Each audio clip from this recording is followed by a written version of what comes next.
How's it going, gamers? RebelX here in the War Room, and today we're looking at The Witcher 3 Wild Hunt. Tips and Tricks Part 6. This is where we're going to be looking at how to take down Imerith, the new Wraith boss you'll be fighting, how to take down a Fiend, and what abilities you need to get next. So let's get into that right here, right now. Alright, now let's talk about the abilities first. Now, one of the new abilities I recommend you get is called Precise Blows. Now what this does is that it gives you, during your fast attacks, a chance to land a critical fast attack hit on your opponents. This is extremely useful when you're taking on higher leveled enemies, especially boss battles later on in the game. The next ability is called Whirl. Now what this does is that it allows your character to do a special, heavy special attack that does a spin and hits all targets in the general area of when he's spinning. So this is a very useful technique to use when you're surrounded by enemies.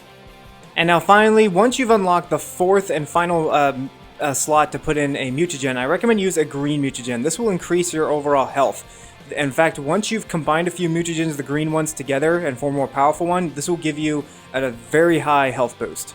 Alright gamers, now let's talk about Fiends. Now, Fiend creatures you will find mostly in abandoned ruins or in high dense forest areas. There are a few contracts open to hunt these creatures down, but overall, I recommend you use your shield ability when you're fighting them and also lighting them on fire. Because they are furry creatures, they do light on fire very easily, and lighting them on fire does heavy damage to them. One thing to keep in mind though is that when you're moving close to fight these guys, try to attack them on their sides or on their back. Do not attack them in the head.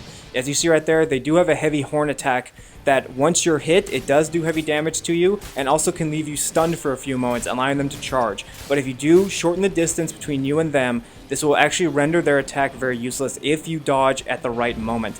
Lighting them on fire and using your shield is the best way to take these guys down. Now, in the midst of a fight when you fight these guys, they will open up their middle eye to use to kind of blind you and to get away, in which case once you find them and track them down, their health will regenerate.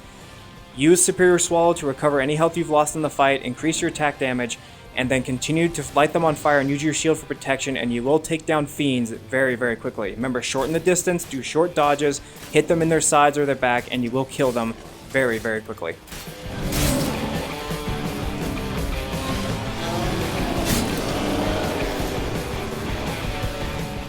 Now the time has come to take down Imerith. Now Imerith is actually a Wild Hunt Rider boss character that he may look intimidating at first, but believe it or not, he's actually pretty easy to take down. I'm going to show you how to do that right here. Now at the beginning of the battle when you're fighting Imerith, he has coated himself with ice. The best way to get rid of this is to light him on fire. This will melt his ice barrier, making him very vulnerable.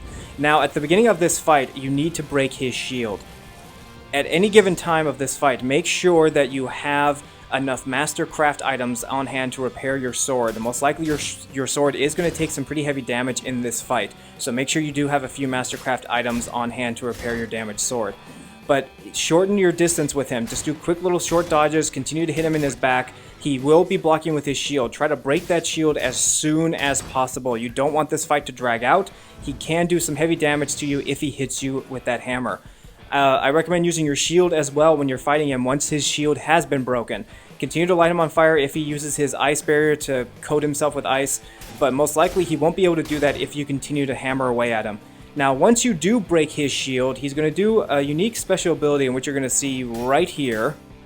Right there, he teleports. That's right, once you break his shield, he will teleport. Now he will do this 3 times in a total. He'll do a couple swings, just continue to dodge out of the way. The time to attack is when he slams his hammer to the ground. This is when you want to move in and to attack him. Now he is coated himself with ice again. You can have the option to light him on fire to melt that ice. However, keep in mind that will count as an attack, as you see right here.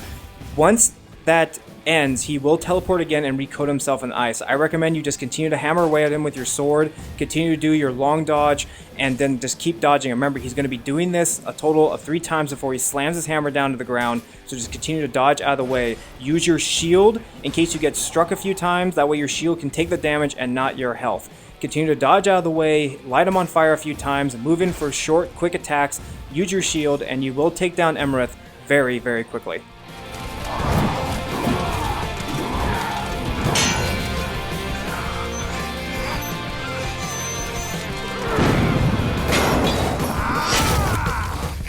Alright gamers, that's all the time we have here today here in the War Room for our Witcher 3 Tips and Tricks Part 6. We're going to be doing one more video. We're slowly wrapping up our coverage of The Witcher 3 because we got other games coming up very soon.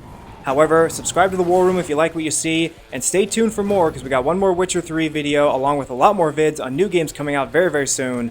Until then, we'll see you guys next time here in the War Room.